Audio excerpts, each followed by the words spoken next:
With the parasail being such an anomaly recently, a lot of people have questions. Now, I was planning to make an update on the parasail, but there are so many inexplicable things happening with it at the moment, so I will hold out and wait a bit longer. These ROI numbers are absolutely insane. That being said, capsules still have a fixed price. So capsules are going to be the focus of this video. We'll take a look at them after a word from our sponsor, GamerPay. This video is sponsored by GamerPay, the best place to buy and sell CSGO items. So the first and most important thing that you need to know about GamerPay right now is that they actually have 0% fees using the GamerPay wallet, which means you can trade your items out on GamerPay completely for free. Another super cool feature of GamerPay that I absolutely love is the ability to get a 3D shop, which allows buyers to check out all of the items that you're selling on GamerPay in an environment which lets you kind of view what the item would look like in game. GamerPay also has a lot of settings to improve your experience. For example, you can compare items on GamerPay to their buff prices, which I really like. When you're checking out an item, you can see a full breakdown of all of the qualities of the item and the seller, and you can even get some chances to win some items just by completing some tasks on the website. It's really easy to buy and withdraw items from GamerPay. Just find the item you want, do the trade offer, then boom, the item is in your inventory, ready for you to go use and flex on your silver teammates. But besides all those really cool features, you should definitely be using GamerPay right now just because of their fee structure alone. 0% fees for buyers and sellers using the GamerPay wallet is a great deal and puts GamerPay ahead of so many other markets. Speaking of sellers, there's a myriad of great features for you as well. For example, you can make the items that you have listed follow the buff price of the items so you don't have to monitor them as much. You can also view the analytics of certain items to see how they're performing. So with all these great features and more, it's really a no-brainer. You can visit GamerPay using my link in the description below. Seriously guys, GamerPay does actually have 0% fees for buying and selling with the GamerPay wallet. It's actually that good. Go check them out. Moving on to the capsules. So first and foremost, I think the best capsule here is the Contender's Autograph. Now one sticker in this capsule, the VSM Holo, is a pretty similar case to the Rocks Holo. Both really good looking purple stickers that hold quite high prices. Now if you invested early on, the Rocks Holo was a very successful investment for you, and so was the Antwerp Contender's capsule that the Rocks Holo was part of. But the thing is, the Paris Contender's Autograph capsule is actually quite a bit different. You see, unlike the Antwerp Contender's capsule, which basically only has the Rocks Holo, the Paris Contender's capsule has a ton of big hits. In fact, the Rops Gold is almost 2 times as expensive as the VSM Holo. And that's not all, you also have a few funny stickers, which are also pretty big hits. You got a few just decent stickers here and there. And of course, the most expensive holo from the capsule, the VSM Holo, which makes this capsule a lot more well-rounded than the Antwerp Contender's version. Although the Challenger's Team capsule is also a very popular one and has a higher ROI percentage, the max hit you can get from that right now is about $13 on the Steam market, whereas the Contender's Autograph capsule, although it does have much lower odds to actually hit the specific sticker, has a potential maximum return of about $80 on the Steam market. Keep in mind though that the max possible return is not really a huge factor. For example, the Antwerp Legends capsule was still more popular than the Contender's Autograph capsule from Antwerp, despite the Rocks Holo being a lot more expensive than the Cloud9 Holo. But like I said, I still think the Paris Contender's Autograph is better, and for that reason I would rank it as my #1 choice for an investment.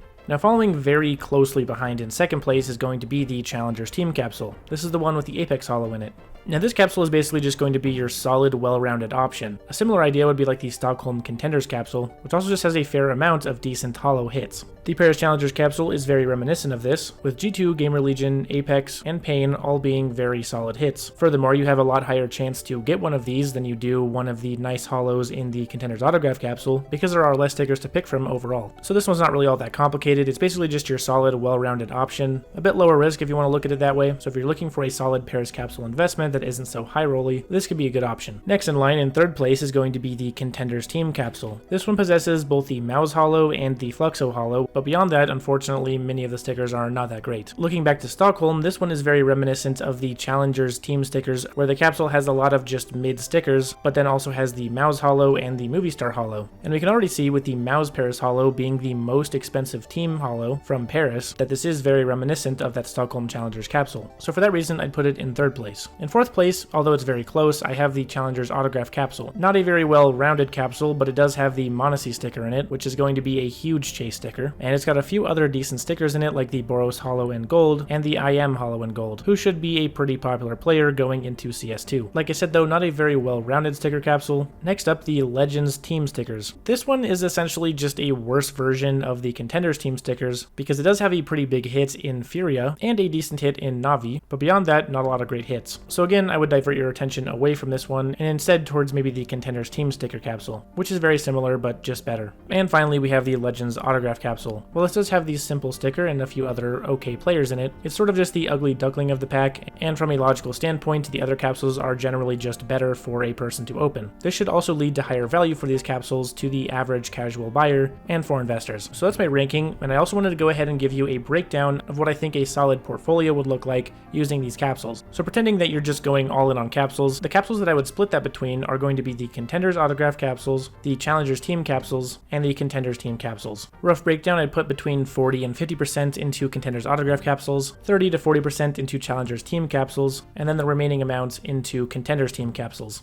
Although they occupy the top 3, they are very close to each other in terms of the value that they provide to a buyer, especially if you look at the ROI numbers. So if you think a different breakdown is more optimized, then go for it. That's just the breakdown that I came up with. And keep in mind, when it comes to autograph capsules, player performance is a fairly decent factor. There are some simple autographs that look pretty simple, but still fetch really high prices just because he's such a well-known player. And going into CS2, I think a lot of players will be trying to make their mark on history, so it's totally possible that one of the players in one of these capsules that is fairly unknown right now could potentially explode in popularity. So that's something to keep in mind as well. One of these capsules might end up actually faring better than others just because of the popularity of one specific player that explodes out of nowhere. Anyway guys, hopefully you enjoyed this video and hopefully it gave you a little bit more clarity on the capsule investing side of Paris. This is the fairly more certain part of Paris compared to just holo sticker investing, so that's why I wanted to make a video on it. I will eventually get around to making an updated holo investment guide, but we'll have to see how these stickers fare as the sale goes on. Anyway guys, be sure to leave a like on the video if you enjoyed it. It costs you absolutely nothing and helps me immensely. Be sure to subscribe to the channel for the best CS investment tips anywhere else on YouTube. And I can confirm that because Fano just got packed up on Twitter.